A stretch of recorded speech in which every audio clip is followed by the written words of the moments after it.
Pero no queremos, hermanos, que ignoréis acerca de los que duermen, para que no os entristezcáis como lo hacen los demás que no tienen. Porque si creemos que Jesús murió y resucitó, así también Dios traerá con él a los que durmieron en Jesús. Por lo cual os decimos esto por la palabra del Señor, que nosotros los que estemos vivos y que permanezcamos hasta la venida del Señor, no precederemos a los que durmieron, pues el Señor mismo descenderá del cielo con voz de mando, con voz de arcángel y con trompeta de Dios, y los muertos en Cristo se levantarán primero. Entonces nosotros, los que estemos vivos y que permanezcamos, seremos arrebatados juntamente con ellos en las nubes al encuentro del Señor en el aire, y así estaremos con el Señor siempre. Por tanto, confortaos unos a otros con estas palabras.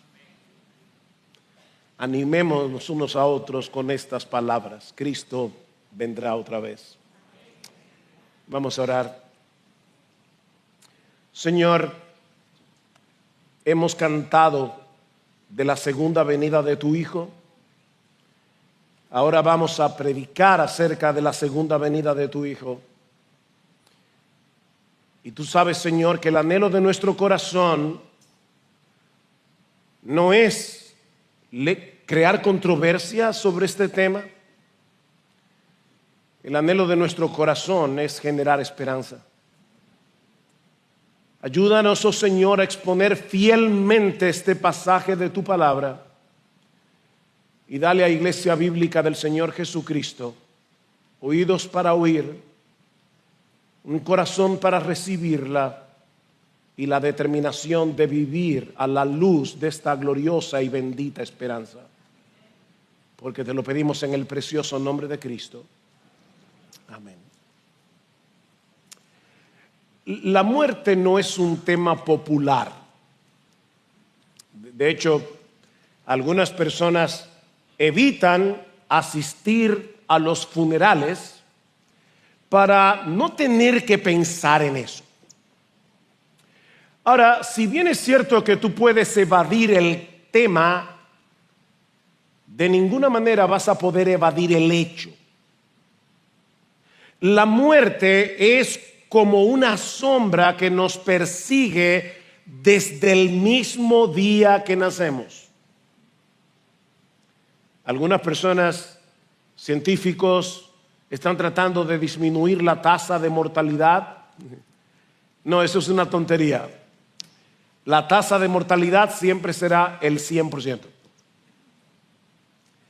En cierta ocasión me topé con una frase que decía: come adecuadamente, haz ejercicio regularmente y muérete a pesar de todo. Ese no es el tipo de eslogan que tú vas a encontrar en los gimnasios, pero es una realidad. Ahora, cuando es un cristiano el que muere, la muerte no es una separación definitiva y mucho menos un viaje incierto.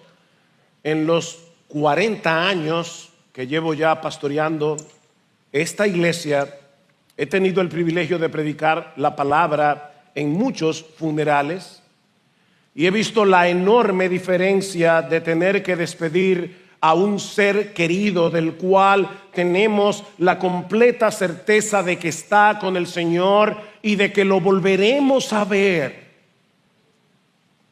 Y no porque era bueno y decente, sino porque puso su confianza en Cristo cuando todavía tenía tiempo de hacerlo. Y es precisamente acerca de este tema que trata este pasaje que acabamos de leer en la primera carta de Pablo a los tesalonicenses. Como hemos visto a lo largo de esta serie, Pablo y su equipo fundaron esta iglesia en su segundo viaje misionero, pero debido a la persecución que se levantó contra ellos, no pudieron permanecer en la ciudad por mucho tiempo. Así que no tuvieron la oportunidad de instruirlos adecuadamente, detalladamente en ciertas doctrinas, lo que generó cierta confusión andando el tiempo, especialmente con el tema de la segunda venida de Cristo. Al parecer, algunos de sus miembros habían fallecido y los demás se preguntaban qué había pasado con ellos y sobre todo, ¿tendrán alguna participación en la segunda venida del Señor? Si ya estaban muertos, ¿cómo saldrán a recibir al Señor en su venida? Ellos estaban tristes, ellos estaban confundidos, y ese es el trasfondo de este pasaje, que por cierto, así como causa mucha fascinación, también ha causado mucha controversia debido al tema del arrebatamiento o del rapto de la iglesia. Hasta principios del siglo XIX era ampliamente aceptado por los cristianos que la venida de Cristo era un solo evento que sería de bendición para los creyentes y de juicio para los incrédulos. Pero a principios del siglo XIX, específicamente alrededor del 1830, un predicador y maestro de las escrituras inglés llamado John Nelson Darby desarrolló y popularizó la idea del rapto de la iglesia como lo conocemos hoy, donde los creyentes serán llevados al cielo antes de un periodo de tribulación en la tierra, seguido del regreso de Cristo públicamente. Darby decía que nosotros los cristianos no estamos a la espera de la segunda venida, decía él. Estamos a la espera del rapto de la iglesia. Esa enseñanza se hizo inmensamente popular a través de la Biblia de referencia de Scofield, publicada en el año 1909, que adopta y promueve muchas de las interpretaciones y cronologías propuestas por Darby. En años recientes, el tema del rapto secreto se ha dado a conocer a nuevas generaciones a través de películas como Ladrón en la Noche, a través de series como Dejados Atrás de Tim LaHaye, Henry Jenkins, que se estrenó en el año 2000. Ahora, antes de pasar a considerar nuestro texto, yo debo decir dos cosas. La primera, hermanos, es que no es mi intención entrar en esa controversia. Yo estoy aquí como un pastor exponiendo la palabra y estoy tratando de exponer este pasaje con la intención por el cual este pasaje fue escrito. Aunque yo voy a dar mi parecer, obviamente, al respecto, y de hecho voy a dar algunas razones de por qué esta iglesia, no Sugel Michelén, esta iglesia, por qué nosotros creemos lo que creemos. En la medida de lo posible, yo quisiera concentrarme en la exposición de este pasaje y en la razón pastoral por el cual este pasaje fue escrito. Eso es lo primero. Lo segundo es que de ninguna manera, y digo esto delante del Señor, quisiéramos ofender a hermanos nuestros en Cristo que piensan diferente a nosotros en este tema. Tengo muy buenos amigos en el Señor a quienes amo y respeto y con quienes tenemos una muy buena relación, que creen en este esquema propuesto por Darby de una doble venida de Cristo y en un rapto secreto. Tenemos buenos amigos que creen esto. Porque esta doctrina no debería ser motivo de separación entre verdaderos cristianos. No, mis hermanos, no.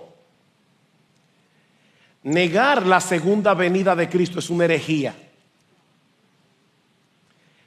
Diferir en cuanto a los detalles relacionados con la segunda venida, no lo es. Repito eso. El que niega a la segunda venida de Cristo es un falso maestro. Ahora, tener diferencias en cuanto a los detalles relacionados con este evento no es una herejía, no es una falsa doctrina. Habiendo hecho esta aclaración, vamos a acercarnos ahora a este pasaje del cual podemos extraer por lo menos 3 enseñanzas. Y la primera es que la ignorancia doctrinal suele producir inquietud y confusión. La ignorancia doctrinal suele producir inquietud y confusión. Noten lo que dice Pablo en el versículo 13. No queremos, hermanos, que ustedes ignoren acerca de esto. No queremos que ustedes estén en ignorancia porque esta ignorancia genera inquietud. Mis hermanos, la mala teología hace daño. La mala teología genera inquietud, genera confusión.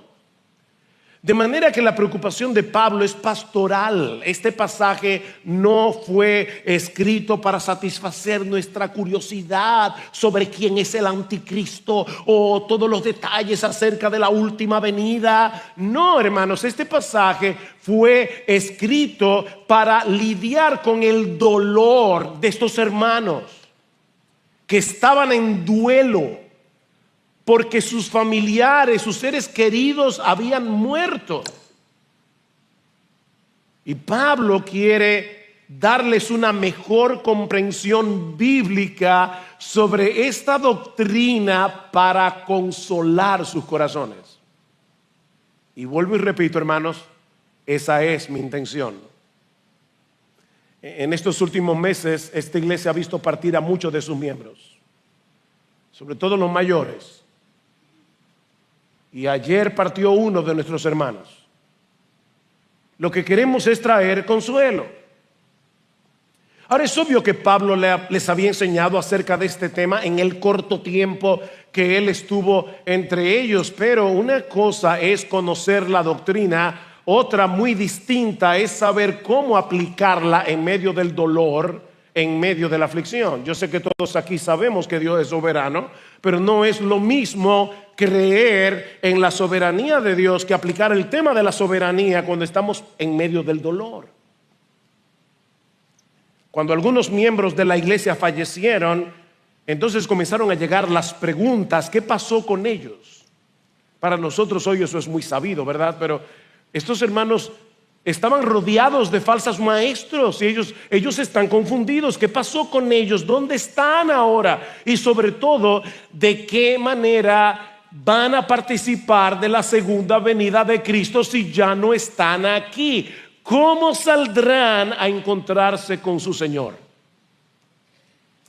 Estos hermanos necesitaban más instrucción acerca de este asunto. Vean una vez más el versículo 13. Pero no queremos, hermanos, que ignoréis acerca de los que duermen, para que no os entristezcáis como lo hacen los demás que no tienen esperanza. Hermoso que Pablo se refiere a los creyentes que han partido como aquellos que duermen. En el versículo 14 dice los que durmieron en Jesús. Y por si acaso, la idea no es que los creyentes que han fallecido están literalmente dormidos, están sumidos en la inconsciencia esperando el día de la resurrección. No, mis hermanos, tan pronto un creyente muere, parte de inmediato en su alma a la presencia del Señor. Cristo le dijo al ladrón en la cruz: hoy estarás conmigo en el paraíso. En 2 Corintios capítulo 5 versículo 8, Pablo dice: yo prefiero partir y estar con Cristo, lo cual es muchísimo mejor. Filipenses, versículo 1, capítulo 1 versículo 23, yo partir y estar con Cristo. O dice en el capítulo 5 versículo 8, 2 Corintios 5, 8, cuando uno muere está fuera del cuerpo pero presente al Señor. ¿Ven? Presente al Señor inmediatamente y bien despiertos.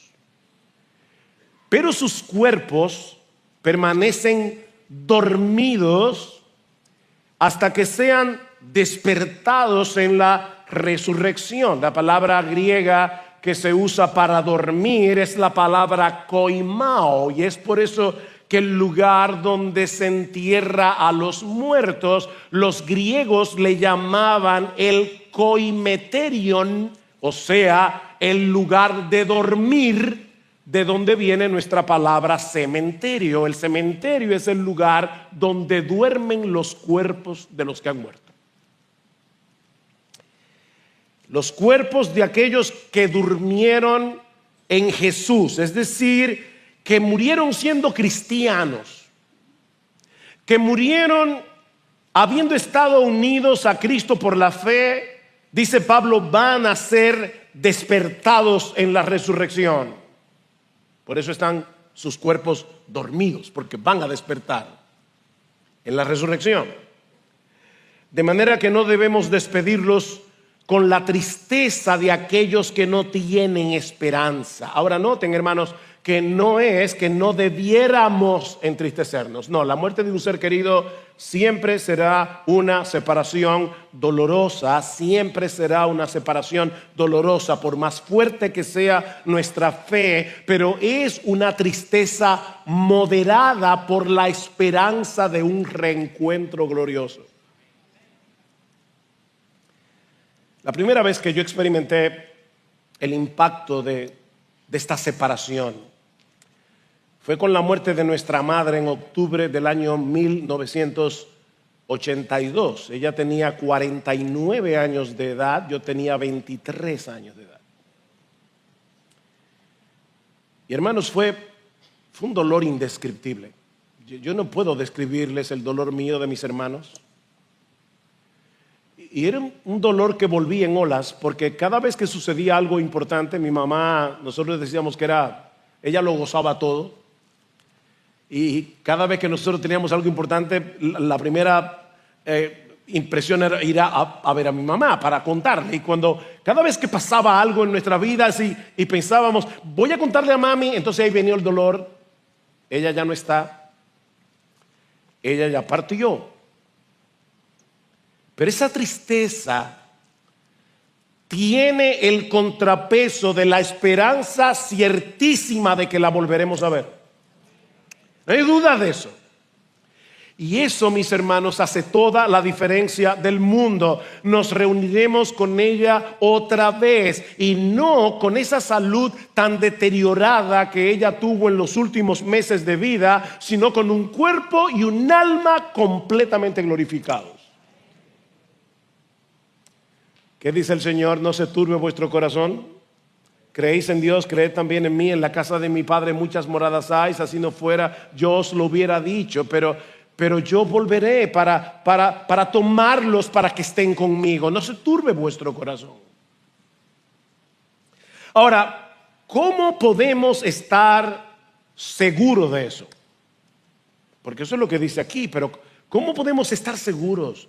Bueno, esta pregunta nos lleva de la mano a la segunda enseñanza de nuestro pasaje, y es que la resurrección de Cristo garantiza nuestra resurrección. La resurrección de Cristo garantiza nuestra resurrección. Versículo 14. Porque si creemos que Jesús murió y resucitó, así también traerá con él a los que durmieron en Jesús. Los cristianos creemos sin lugar a dudas que Jesús murió y resucitó. Ese es un aspecto fundamental de nuestra fe. Bueno, una cosa está conectada con la otra. Si Cristo resucitó, nosotros resucitaremos también. Hermanos, ¿cuál es el gran capítulo del Nuevo Testamento con respecto a la doctrina de la resurrección? Bueno, yo espero que todos ustedes hayan pensado en 1 Corintios 15.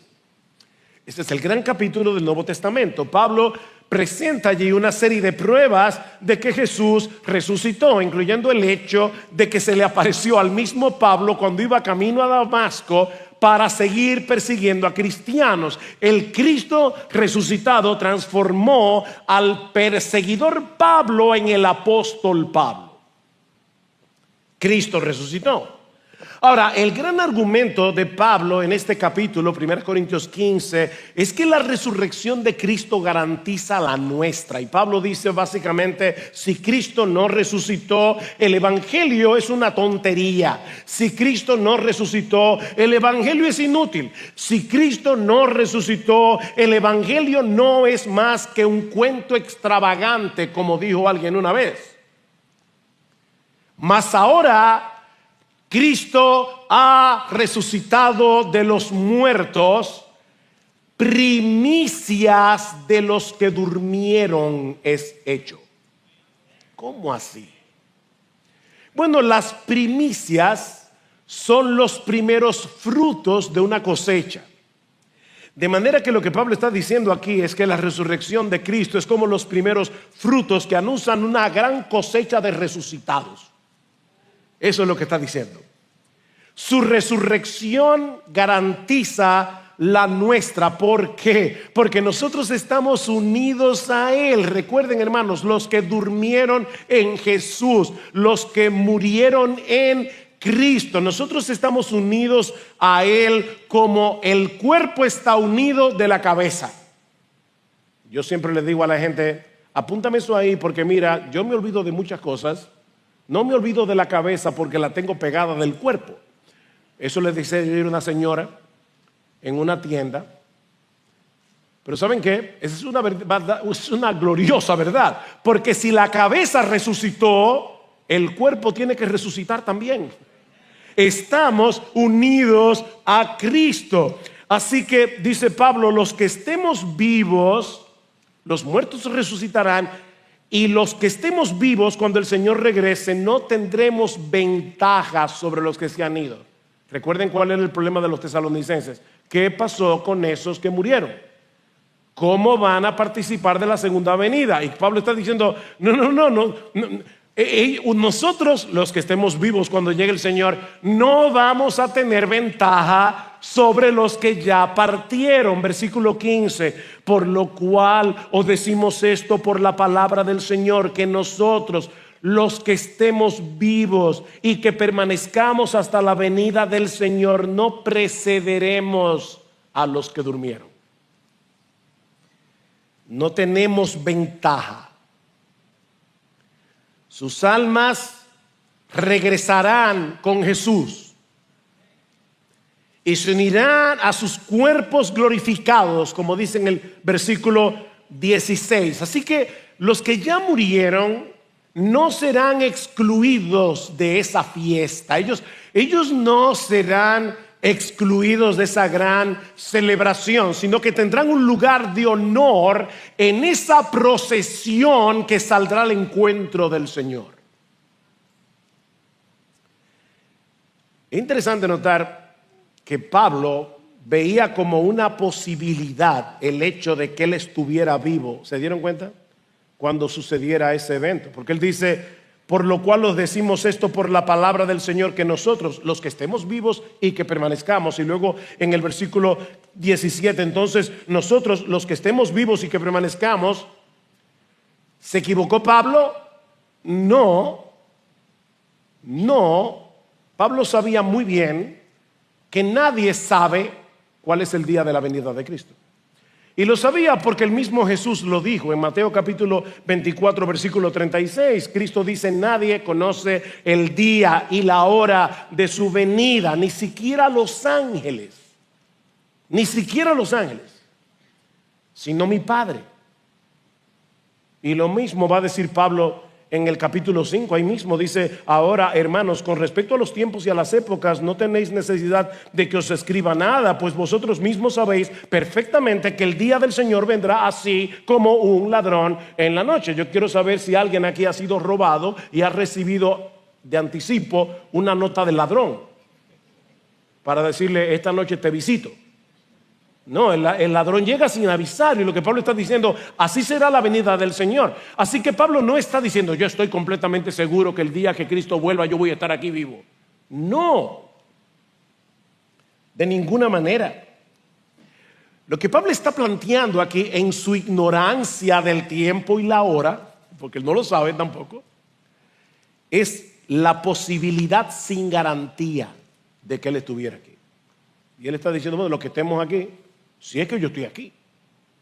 Y lo sabemos porque en otros textos, como 2 Corintios capítulo 4, versículo 14, Pablo dice que los cristianos sabemos que aquel que resucitó al Señor Jesús, a nosotros también nos resucitará. Ahora Pablo se está incluyendo entre los que van a estar muertos cuando llegue el Señor y que van a ser resucitados. Así que él no sabía con certeza si Cristo habría de regresar durante su vida. De hecho, Pablo sabía que algunas cosas tienen que suceder antes de la segunda venida de Cristo. Hermanos, déjenme hacerles una pregunta porque es muy popular que la gente diga Cristo puede venir en cualquier momento. ¿De verdad? Como la Biblia dice que viene como ladrón en la noche, eso no quiere decir en cualquier momento. Eso quiere decir que tú y yo no sabemos cuándo es. No quiero ser irreverente, pero Cristo pudiera venir en los próximos 15 segundos o en los próximos 10 o en los próximos 5, porque Pablo sabía que no. Él está diciendo, es probable que yo esté vivo, pero Pablo sabía que algunas cosas tienen que suceder antes de la segunda venida. Desde la perspectiva de Pablo, él sabía que el templo de Jerusalén tenía que ser destruido, porque Cristo lo profetizó en el año 70. Así que Pablo sabía que Cristo no podía llegar en cualquier momento hasta que el templo no estuviera destruido y la ciudad de Jerusalén. En el capítulo 2 de Segunda Tesalonicenses, Pablo dice, no se dejen inquietar por aquellos que están diciendo que ya Cristo vino y que llegó el rapto de la iglesia, el arrebatamiento de la iglesia, porque eso no sucederá sin que antes venga el anticristo en el contexto de una gran apostasía religiosa. Así que Pablo sabía que algunas cosas tenían que suceder antes de la segunda venida. Pero los cristianos de todas las generaciones debemos vivir con esa expectativa. Mis hermanos, el Señor pudiera regresar durante nuestra vida. ¿Tú crees eso? Eso pudiera suceder. Esa es la esperanza bienaventurada del cristiano, como dice Pablo en Tito 2:14. Debemos vivir a la espera de nuestro Señor. ¿Y sabes lo que va a pasar cuando tú vivas a la espera del regreso de tu Señor? Como tú no sabes cuándo es, puede ser antes de que tú te mueras. ¿Tú lo crees?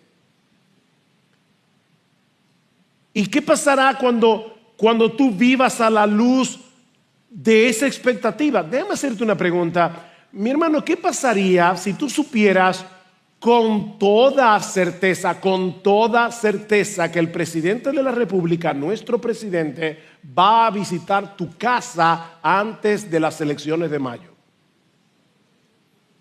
Fíjate, tú no sabes qué día es, pero tú sí sabes que antes de las elecciones el presidente va a tu casa. ¿Cómo te impactará esa noticia? Y yo estoy seguro que tú vas a arreglar algunas cosas. Yo estoy seguro que en tu agenda eso tiene prioridad. Bueno, lo que Pablo está diciendo aquí es que nuestra prioridad, lo que debe afectar nuestra agenda día tras día, es la venida de nuestro Señor. Cristo viene y eso es más seguro y es más importante, 1000 veces más importante que cualquier presidente visite tu casa mañana. Cristo vuelve.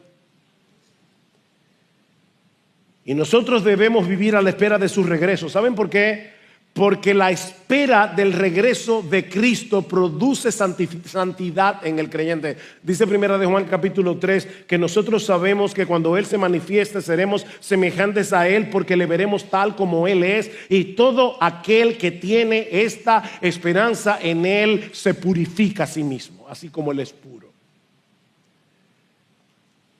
eso pudiera suceder durante nuestra vida aquí en la tierra.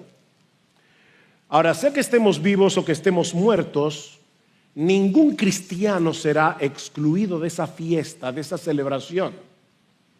Lo que nos lleva a la tercera enseñanza de nuestro pasaje. Y es que en la segunda venida de Cristo, todos los cristianos de todas las épocas, saldremos a encontrarnos con Él para estar para siempre con Él. ¿Qué dice el versículo 16? Pues el Señor mismo descenderá del cielo con voz de mando, literalmente con un grito de mando, con voz de arcángel y con la trompeta de Dios, y los muertos en Cristo se levantarán primero. Entonces nosotros, los que estemos vivos y que permanezcamos, seremos arrebatados juntamente con ellos en las nubes al encuentro del Señor en el aire, y así estaremos con el Señor siempre. Gloria al Señor. Solo leer este texto ya basta para decir, wow, sí, ven Señor Jesús. Ahora, ¿notaron, hermanos, que Pablo no está hablando aquí de un evento silencioso?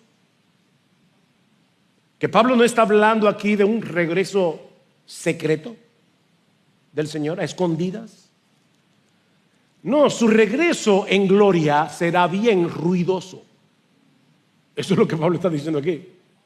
Su regreso en gloria será muy ruidoso.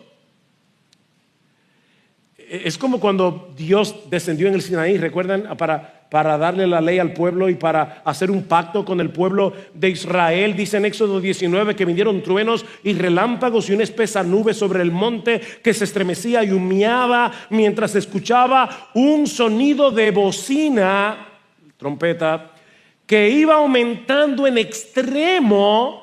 Y luego dice Moisés en Éxodo 19, que cuando Dios habló con voz tronante.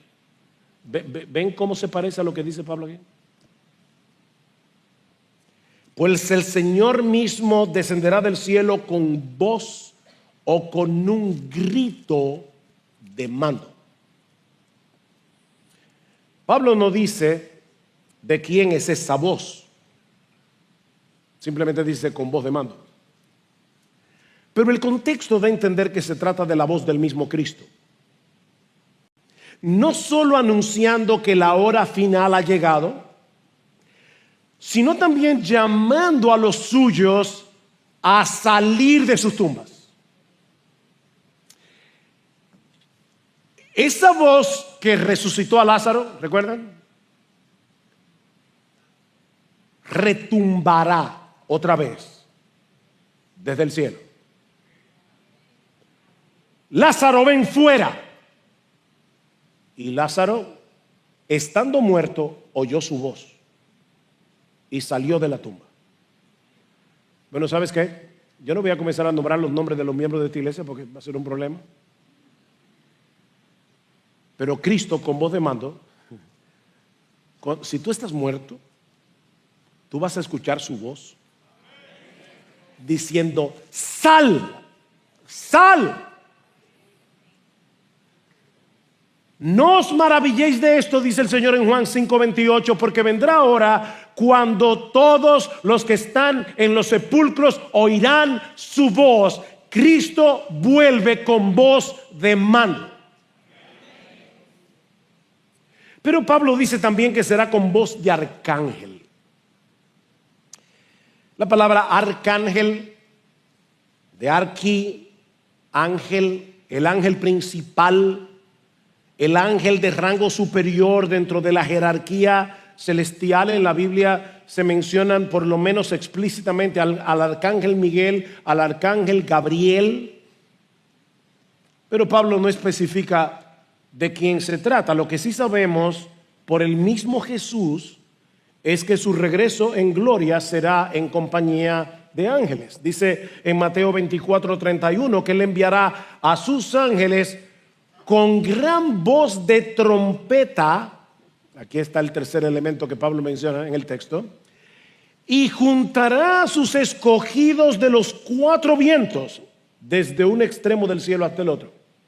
¿Cuál es el tercer elemento que Pablo menciona? Voz de trompeta. Y en varios textos del Antiguo Testamento se dice que las trompetas anuncian la llegada del día del Señor, cuando Dios interviene para reunir a su pueblo y para salvarlos de sus enemigos. Pablo va a mencionar de nuevo este sonido de trompeta en 1 Corintios capítulo 15, en el contexto de la resurrección de los muertos y de la transformación de aquellos que estén vivos en la venida del Señor. He aquí os digo un misterio: no todos dormiremos, pero todos seremos transformados en un momento, en un abrir y cerrar de ojos, a la final trompeta, porque se tocará la trompeta y los muertos serán resucitados incorruptibles y nosotros seremos transformados. En lo que tú pestañeas es la idea. Cuando Cristo regrese en gloria, los que murieron en Él serán resucitados, los creyentes que estén vivos serán transformados y todos juntos seremos arrebatados para salir al encuentro del Señor. Versículo 17. Entonces nosotros, los que estemos vivos y que permanezcamos, seremos arrebatados juntamente con ellos en las nubes al encuentro del Señor en el aire, y así estaremos con el Señor siempre. No deja de ser sorprendente la sencillez de esta descripción, porque, mis hermanos, este es el texto del Nuevo Testamento que nos provee más detalles acerca del arrebatamiento o el rapto de la iglesia. O sea, todo lo que nosotros necesitamos saber acerca de este evento está ahí. Qué sencillez. Cristo dice en Mateo 24:40 que cuando Él regrese, algunos serán tomados y otros serán dejados. Pero es en este pasaje de 1 Tesalonicenses donde se describe cómo va a ser ese proceso. Pero no es una descripción súper detallada. ¿Saben por qué? Porque, a diferencia de lo que sucede hoy, en medio de lo que yo llamaba el domingo pasado una histeria escatológica que hay en algunas iglesias, una histeria con respecto al tema de los últimos días, muy diferente a lo que sucede hoy en algunos contextos, mis hermanos, el énfasis de este pasaje no está en el arrebatamiento. Ese no es el tema. El tema de este pasaje es nuestra reunión con Cristo y con los suyos en su venida. Ese es el énfasis. Mis hermanos, la profecía bíblica no tiene el propósito de satisfacer nuestra curiosidad por el futuro. La profecía bíblica no tiene el propósito de que tú leas la Biblia como si la Biblia fuera el periódico de hoy o de ayer o de mañana, escrito hace 1000 años. El propósito de la profecía bíblica es alimentar nuestra esperanza y es animarnos a ser santos. Y aquí tenemos suficiente información como para tener una idea de cómo será ese encuentro con nuestro Señor en su venida. Este pasaje no responde todas nuestras preguntas acerca de los detalles de este evento, pero nos asegura sin lugar a dudas que Cristo volverá y que nosotros nos reuniremos con Él. La segunda venida de Cristo ocupa un lugar preponderante en las Escrituras. 23 de los 27 libros del Nuevo Testamento mencionan la segunda venida de Cristo. Uno de cada 30 versículos del Nuevo Testamento o habla directamente de la segunda venida o de algún evento relacionado con la segunda venida. Hermanos, Es obvio que el Espíritu Santo quiso darle mucha importancia al tema de la segunda venida. ¿Sabes por qué? Porque tú y yo debemos vivir a la espera de ese evento. Sea que estemos vivos, sea que estemos muertos, cuando eso ocurra, nos reuniremos con Él.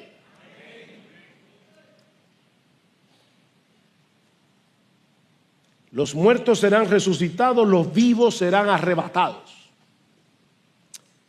La palabra latina de arrebatamiento es rapere y de ahí sale el rapto. Pero si vamos a hacer, ¿verdad?, usar el texto de Tesalonicenses, es el arrebatamiento. ¿Y qué enseña este texto acerca del arrebatamiento? Lo poco que dice. Bueno, en primer lugar, que será un evento repentino. La palabra arrebatado es la misma palabra que se usa en Hechos capítulo 23, versículo 10, para decirnos que Pablo tuvo que ser sacado a la fuerza cuando los judíos lo iban a matar en el templo. ¿Recuerdan? Seremos sacados de aquí. ¿Qué dice Pablo en 1 Corintios 15, 52? Que será en un momento, en un abrir y cerrar de ojos. En segundo lugar, Pablo nos dice también que nos encontraremos con Cristo en las nubes, en el aire. Cristo volverá con las nubes del cielo. Y esto es muy significativo porque las nubes siempre están presentes cuando el Señor viene a encontrarse con su pueblo, siempre.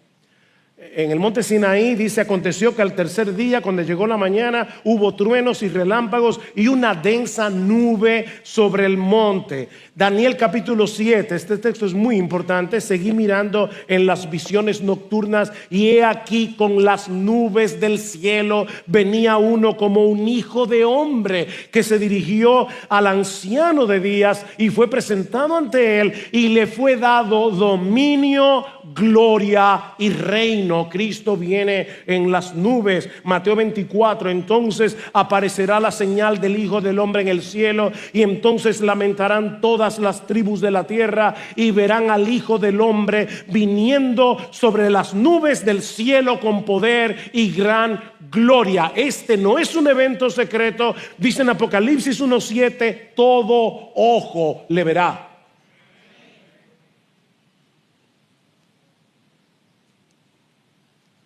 En Hechos 1, 9 al 11, cuando Jesús asciende a los cielos delante de los azorados discípulos, Lucas dice que a Cristo le recibió una nube que le ocultó de sus ojos.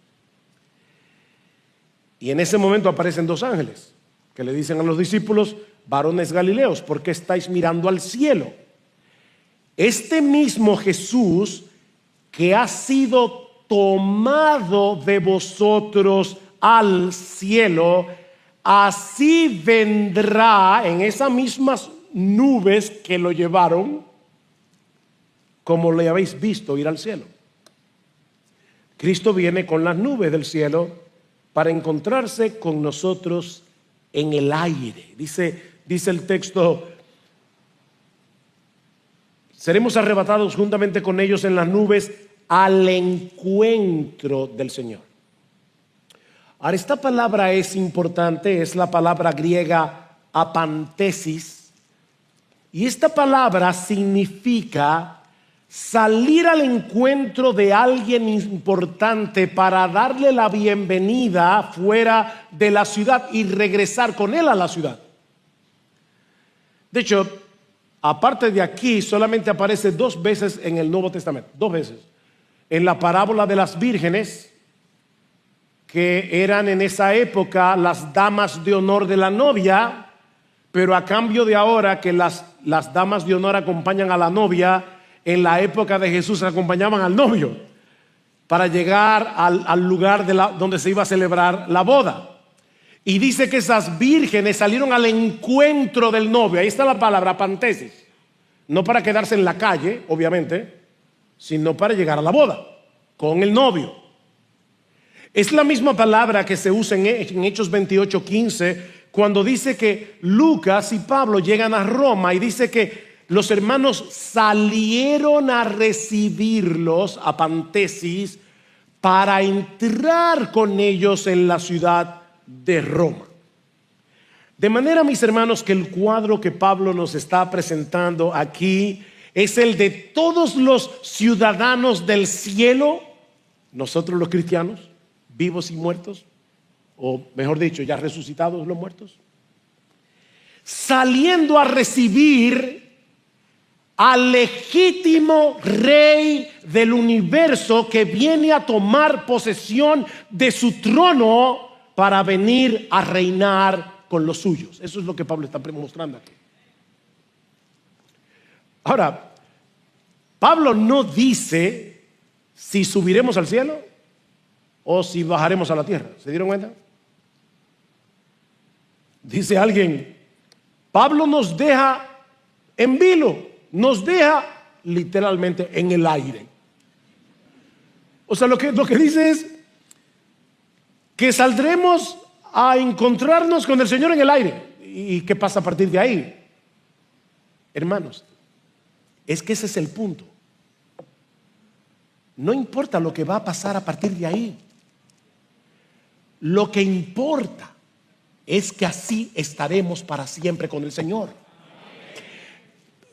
¿Se dan cuenta, mis hermanos, cuál es el énfasis de Pablo?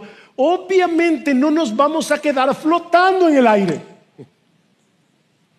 Pablo dice en 1 Corintios capítulo 6 versículo 2 que nosotros los santos juntamente con Cristo juzgaremos al mundo. Así que obviamente no nos vamos a quedar flotando, pero lo que realmente importa es que estemos donde estemos, estaremos con Él, con nuestro Salvador. Pablo dice en Colosenses capítulo 3 versículo 4, cuando Cristo vuestra vida se manifieste, entonces vosotros también seréis manifestados con Él en gloria. Eso es lo que tú y yo debemos estar esperando si somos cristianos. Ahora, quiero ser justo con aquellos que piensan diferente a nosotros. Así que déjenme dar por lo menos 2 o 3 argumentos y dar una respuesta. Aquellos que plantean el regreso de Cristo en 2 etapas, un rapto secreto, que en realidad son 3 segundas venidas en ese esquema. Y no estoy siendo irónico, porque según este esquema, Cristo viene en el rapto secreto, luego viene después de la tribulación y luego viene después del milenio. O sea que son 3 segundas venidas. Pero lo que yo estoy diciendo es que la Biblia solo plantea una segunda venida. Una segunda venida. No 2, no 3.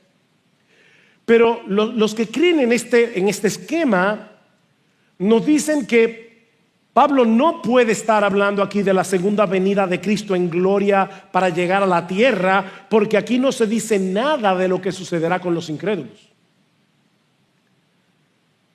Bueno, no dice nada porque esa no era la inquietud de los tesalonicenses.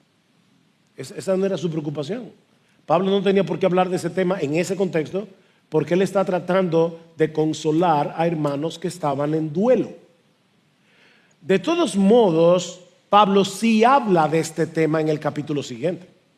En el capítulo 5, versículo 2 dice, pues vosotros mismos sabéis perfectamente que el día del Señor vendrá así como un ladrón en la noche, que cuando estén diciendo paz y seguridad, entonces la destrucción vendrá sobre ellos repentinamente como dolores de parto a una mujer que está encinta y no escaparán. Así que Pablo sí habla de los impíos, pero no en el pasaje que estamos estudiando.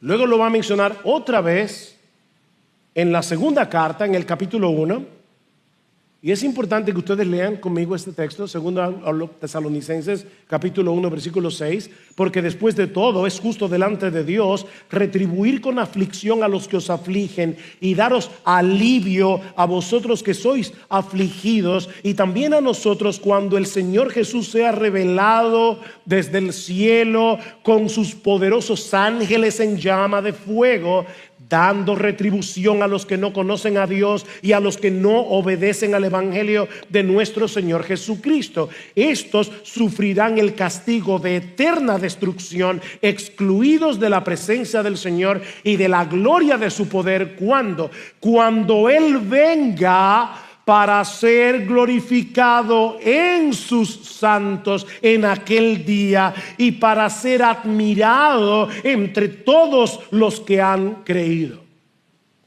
Ven, hermanos, es una sola segunda venida que va a traer bendición a los cristianos, perdición a los incrédulos. De paso, mi amigo, si tú no eres creyente, si tú no has creído en Cristo, la segunda venida del Señor no es una bendición para ti. Ven a Cristo hoy cuando todavía tienes tiempo de arrepentirte. Ven a Cristo hoy cuando todavía tienes tiempo de arreglar tus cuentas con Él.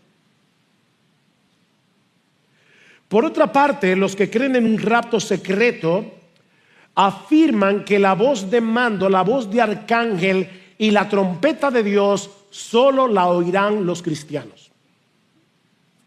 Recuerden, es un rapto secreto.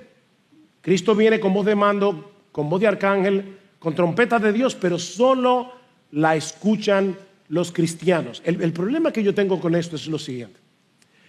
Vamos a suponer por un momento que es así. Mis hermanos, la gente se va a dar cuenta que de repente desaparecieron millones de gente del mundo. Y ya el rapto no será secreto. Pero no solo eso, hay otro problema aquí. El sonido de la trompeta. La Biblia dice que en Primera Tesalonicenses, que está hablando obviamente del rapto o del arrebatamiento, que Cristo viene con voz de mando, con voz de arcángel y con trompeta de Dios.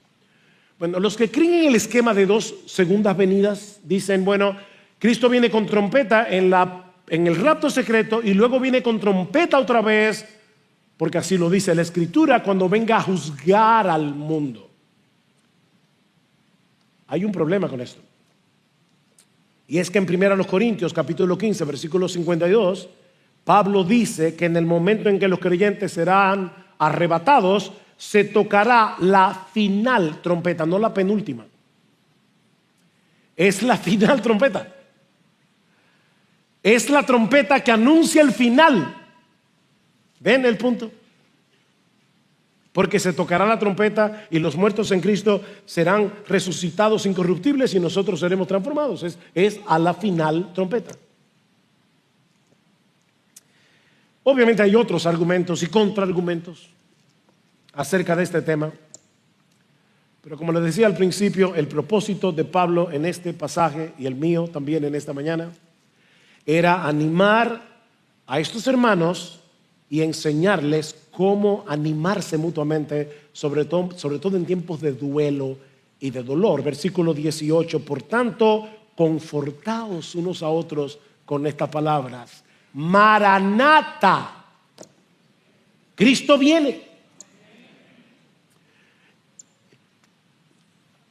Hay tantas cosas que la gente le dicen a la gente que quieren consolar.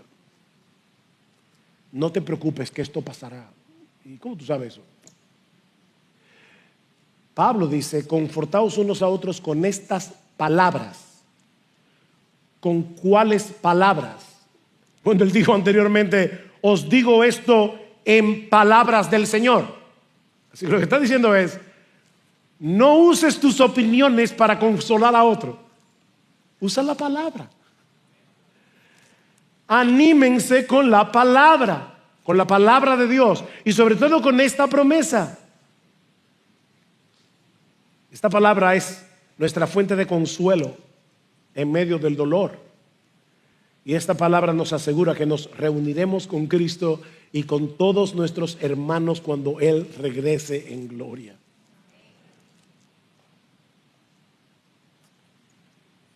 Y eso nos hace ver que este pasaje está conectado con el anterior que vimos el domingo pasado, acerca del amor.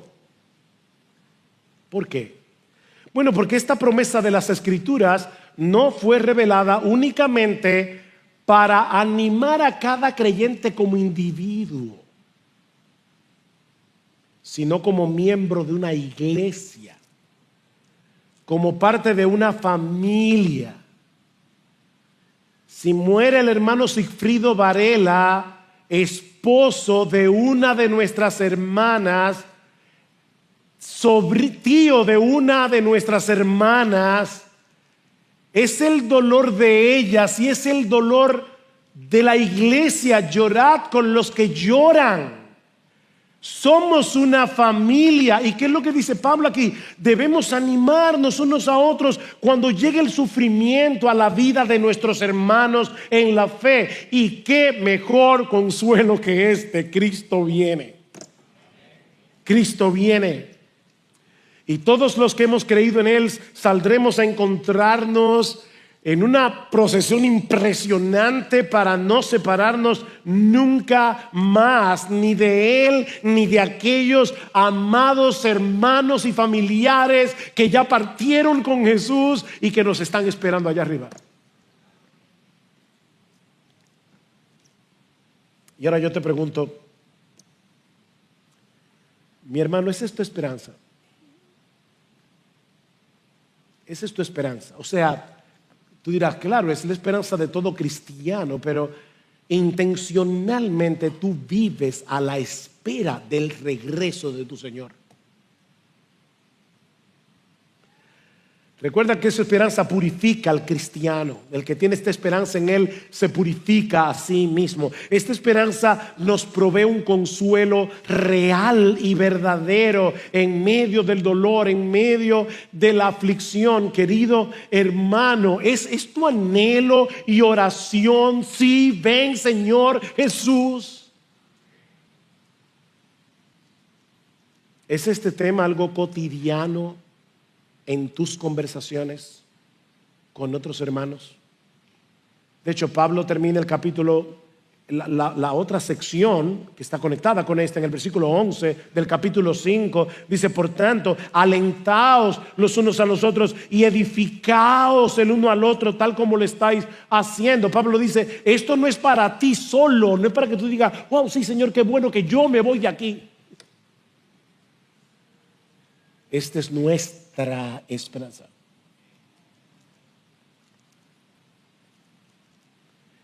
Oh, mis hermanos, que el Señor grabe estas palabras en nuestros corazones y por su Espíritu nos mueva cada día a vivir aguardando, o como dice en Hebreos 9:28, esperando ansiosamente, no un aumento de sueldo, no una mejor salud, aunque todo eso, que si viene, qué bueno. Pero lo que esperamos ansiosamente, dice Pablo en Tito, es la esperanza bienaventurada y la manifestación gloriosa de nuestro gran Dios y Salvador Jesucristo. Nosotros vivimos esperando a nuestro Señor.